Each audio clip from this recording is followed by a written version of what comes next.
the next generation of data center infrastructure technology, an integrated hardware and software data center technology platform. IO Intelligent Controls offer enterprises, governments, and service providers an innovative way to deploy, provision, and optimize data center capacities anywhere in the world. As president, Mr. Wanger directs the company's expansion and acquisition activities, oversees key transactions, and the company's legal, HR, security, and risk management functions. Prior to his involvement with IO, Mr. Wanger co-founded and managed Sterling Network Services, a leading enterprise data service provider. Earlier in his career, Mr. Wanger was a private equity investor and served as a senior vice president at Sterling Partners, where he directed a variety of investments and transactions for the firm. Mr. Wanger graduated with a Bachelor's of Arts degree in political science from Embry-Riddle University. What a strange place to go for a Bachelor in Poli-Science. And a Juris Doctor's degree from Boston University. I know him. He's my friend. I'm allowed to screw with him. And from a personal standpoint, knowing of the company, knowing of some of the technologies, one of the reasons I'm actually very pleased to have my friend actually here from Arizona is so often when we speak of manufacturing, we think of the production of widgets and things and not understanding the platforms it requires to manage in an information world. Anthony.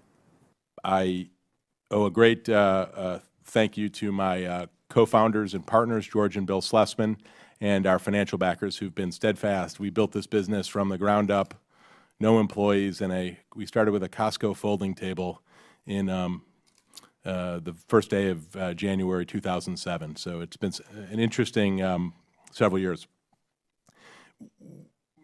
Lastly, I guess I'd like to thank our customers who are the reason we're here. And people ask me all the time, what is the secret to business and the secret to small business success? And I think it's very simple. It's find great customers and keep great customers and make customers happy. If you do those things, the rest of it is manageable. Just a little bit to add to the introduction. I come from a family of all small business owners. My mother, father, grandparents, father-in-law, sister-in-law are all small business owners. So these are discussions that we don't just have here, but also over the dinner table and at holidays.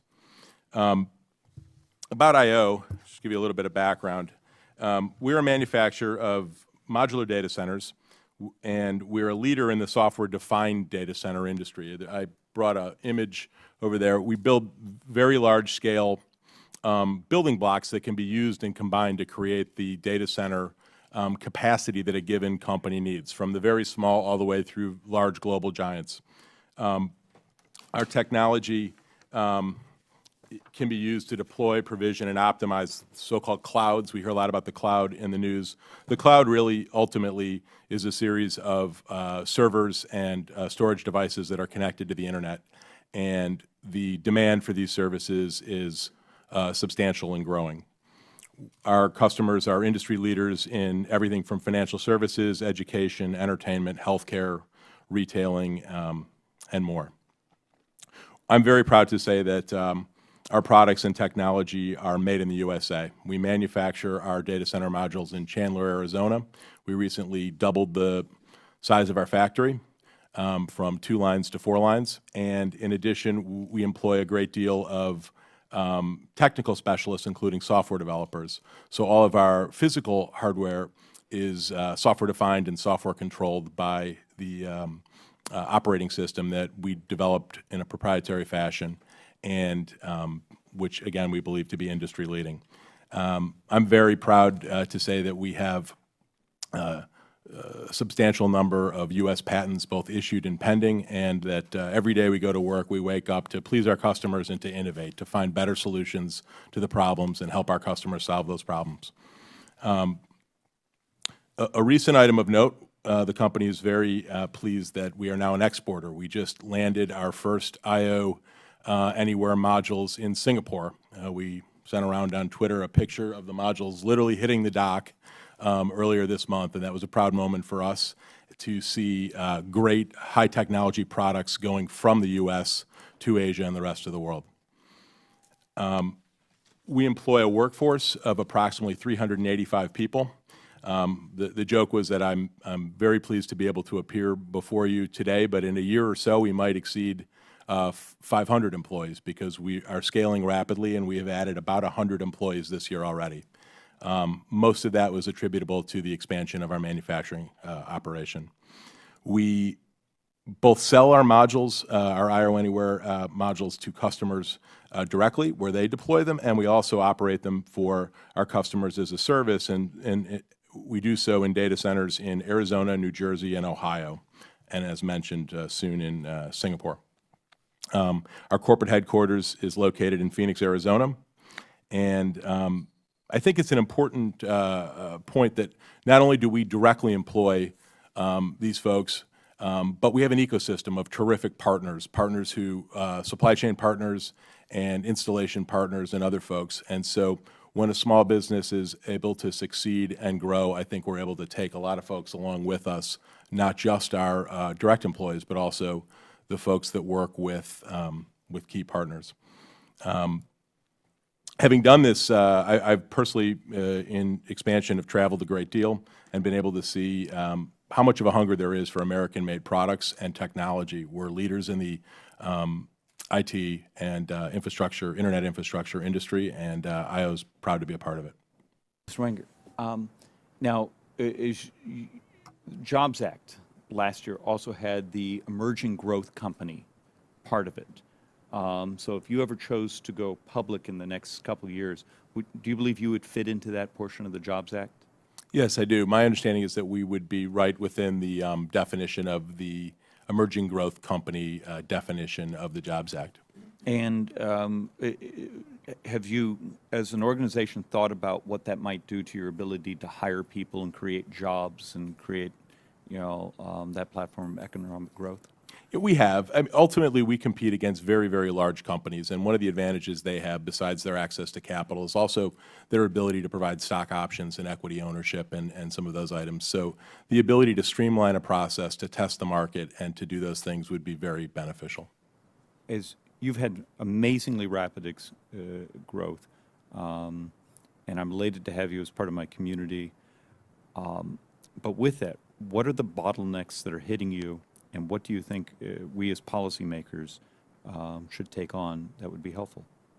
Thank you. I think from my perspective, it would be an effort to create simplicity, perhaps safe harbors. I think time and time again, I'll be on a conference call with a benefits lawyer and a finance lawyer and a securities lawyer and an auditor, and I'm paying them all to fight with each other to try to understand what the intention was. And I think that things where, like a safe harbor or like a clear rule or a path, as was exposed in the Jobs Act, is just so helpful to us because it just gives us a clear path. We can comply with the law and get on with the business of business and job creation.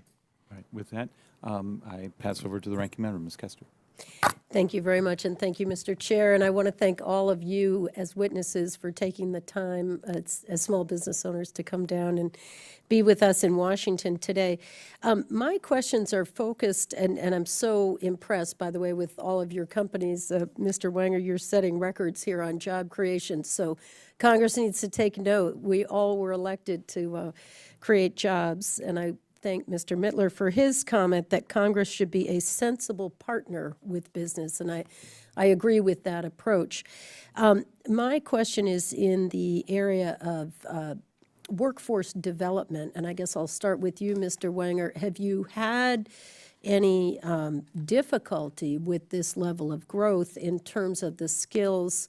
We heard on the previous panel issues around STEM education or preparation for the workforce, and I was referencing a bill that I've introduced on tax incentives to employers who partner with local colleges to prepare students for the workforce. But do you have any comment on workforce development? Sure, thank you. Yeah, yes, I do. I actually sit in Arizona on the Arizona Workforce Development Task Force as part of our Technology Council. We've had very good success training individuals who were previously residential contractors or tradesmen or women, and they have come into the factory and been able to contribute meaningfully quickly after some training. That has been a very positive story for us. I think a bigger challenge has been around some of the very specialized areas, software development, electrical, and sort of multiple discipline engineering can be a challenge, because we need folks who understand electrical engineering and computer science and mechanical engineering. And so literally today on our website, I think we have 30 or 40 open job openings, and most of the ones we have trouble filling are in these STEM technical areas. So I want to invite you to come to New Hampshire, where we have no taxes, either income or sales. So you have a long list. We'd love to have you, and a great engineering school as well. Last quick comment. Thank you. Having Mr. Wanger here is special for me, because Arizona's a long ways away, but actually all of you had some really interesting things to share. There's no further questions for the panel. I want to thank the witnesses. Third panel will be getting ready to be seated, and Mr. Hanna, I believe you're chairing the next panel, and this panel is actually now closed. If you have any other testimony or comments you'd like to submit for the record, I believe it's tradition in this committee to keep it open for 5 business days. And with that, next panel.